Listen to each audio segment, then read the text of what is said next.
Winter isn't just a season, it is a filter. It strips away noise, comfort, and excuses until only the truth remains. When the cold settles in and the days shrink, most people retreat. They slow down without realizing it. They postpone their goals. They wait for warmth. They wait for motivation. They wait for a perfect moment that never comes. But there are a few people who move in the opposite direction. When the world steps back, they step forward. When the air gets colder, they get sharper. When silence grows, they use it. This is where the winter arc begins. Winter changes human behavior in a way no other season does. The cold air targets your routines. The shorter days force you to decide what truly matters. The quiet pushes you inward. There is less noise, less distraction, less social pressure. And without that clutter, you start to hear yourself again. You notice the habits that hold you back. You notice the thoughts you avoid. You notice the identity you've been dragging with you for years. This is why winter is powerful. It doesn't make you stronger by default. It gives you the environment to rebuild if you choose to use it. The winter arc is built around that idea. It is a 90-day plan designed to turn the coldest months into the most transformative period of your life. Not through hype, not through dopamine, but through structure, identity work, discipline, and controlled action. The first 30 days are about identity.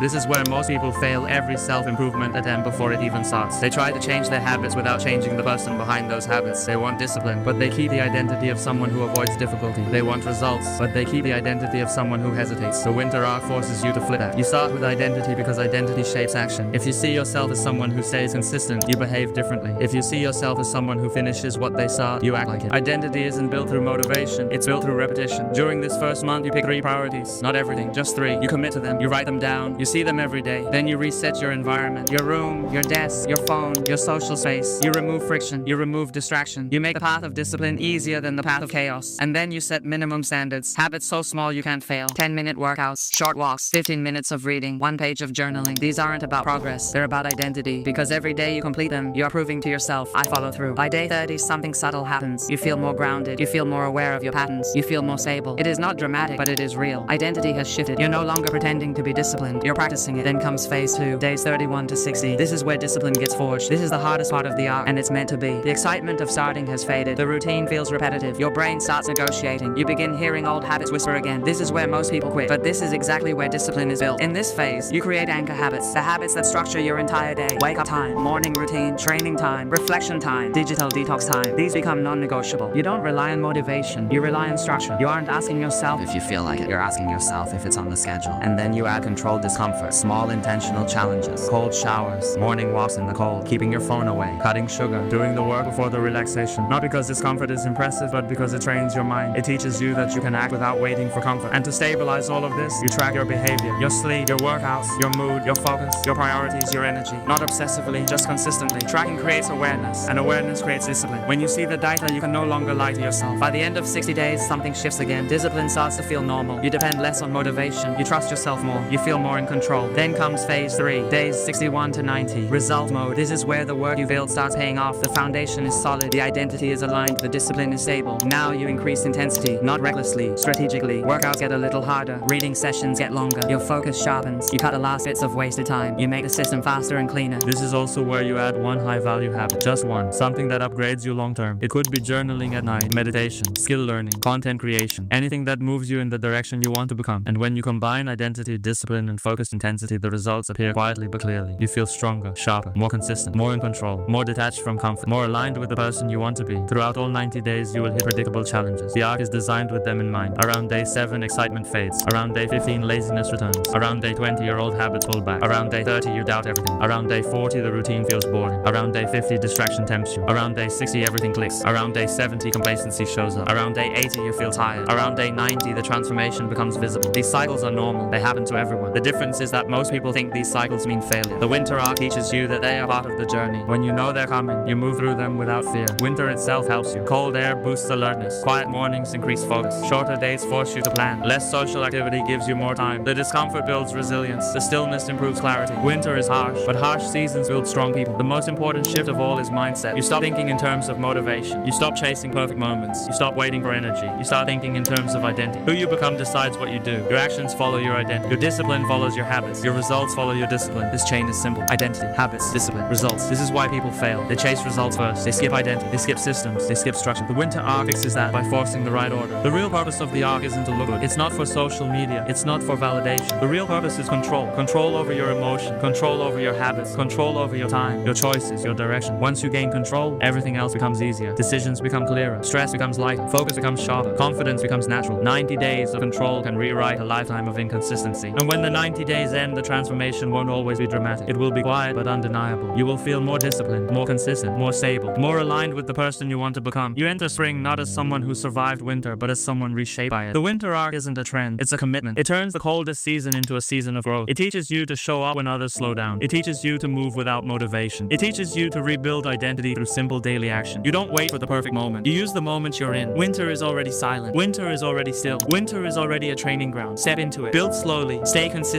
Let the season forge you. And when the snow melts, you won't be the same person who walked into it. You'll be someone rebuilt from the inside. Subscribe. Thank you for watching.